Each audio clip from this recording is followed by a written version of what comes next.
Sting coming out was so shocking out of left field.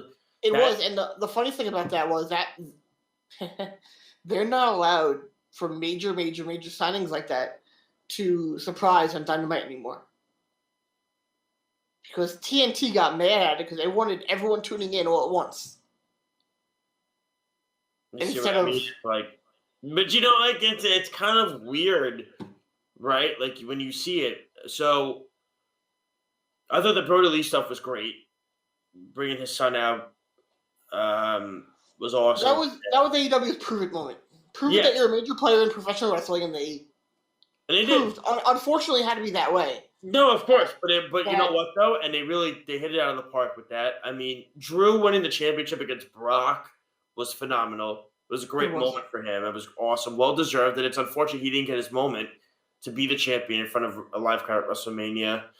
He didn't do much for me as a champion. Well, I think the problem was the way the booking was going on, and it was so tough because there was no crowd. I think it's booking in the fact that company, they booked some guys. He was handcuffed. I don't see. That's what I'm trying to figure out as I talk.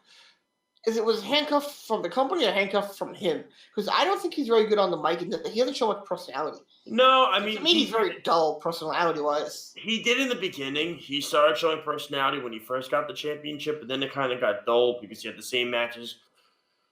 But let's be real here: when you face Randy Orton 4 times, and you face Lashley 3 times, and you face Dolph Ziggler 3 times, and you're facing this guy 4 times. Yeah. But I mean, there's no chance for you to grow with new opponents. I mean, it's unfortunate. And that's why And that goes back to booking and what they do. They do a very, very poor job of building talent. They do. They do a very poor job of that. For a majority of Drew's reign, it was Drew versus Orton. I mean, it's fair to say. I mean, it's just when you have 3 matches against Dolph Ziggler, and let's be real here, I'm not making excuses for the guy, but are you really helping him out? Roman Reigns is getting Daniel Bryan and Edge, and and McIntyre is getting Dolph Ziggler.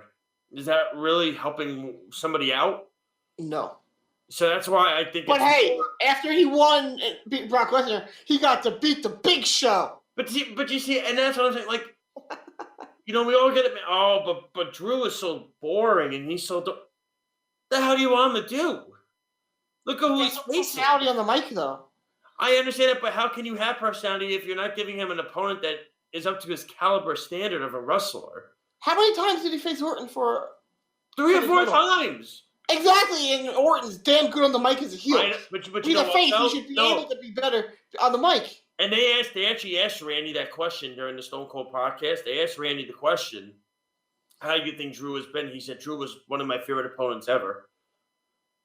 And Randy said, I have had a lot of opponents. He was one of my favorite opponents ever. He even said, Drew brought the best out of me. Doesn't mean that he's good on the mic, in a very long time.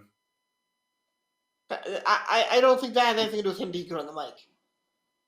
No, I don't. I think he's a very skilled wrestler. Some guys aren't great on the mic. Listen, Rhea Ripley's a good wrestler. She's not great on the mic.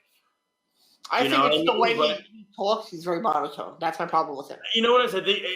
But I think he has to get more comfortable. I agree. I think he has to get more comfortable. His booking was awful. Yeah. It was. They set him up to fail. And then, of course, the crowd comes back. Oh, yeah, you're not going to be champion, by the way. Thanks. You carried us during the pandemic. You're not going to get what you deserve. Thank you, assholes. Seriously. Like, you could be more... like, okay. Could you be more of an asshole than WWE was? Oh, yeah. You carry us... They can be more of an asshole, actually. It's called releasing half of their roster when they are the most profitable they have ever been in their entire company history. Oh, yeah. Let me tell you. Yeah, you're going to carry us in an empty arena as the WWE champion. And, by the way, you're not going to get your moment with the front of the crowd. And you get to lose at WrestleMania. You're welcome. Congratulations. What the hell? Okay, like, so... Whoa. That's like somebody putting in 12 hours of work. And, like, you're up for a promotion. It's like, oh, I put all this work in. I did all this work.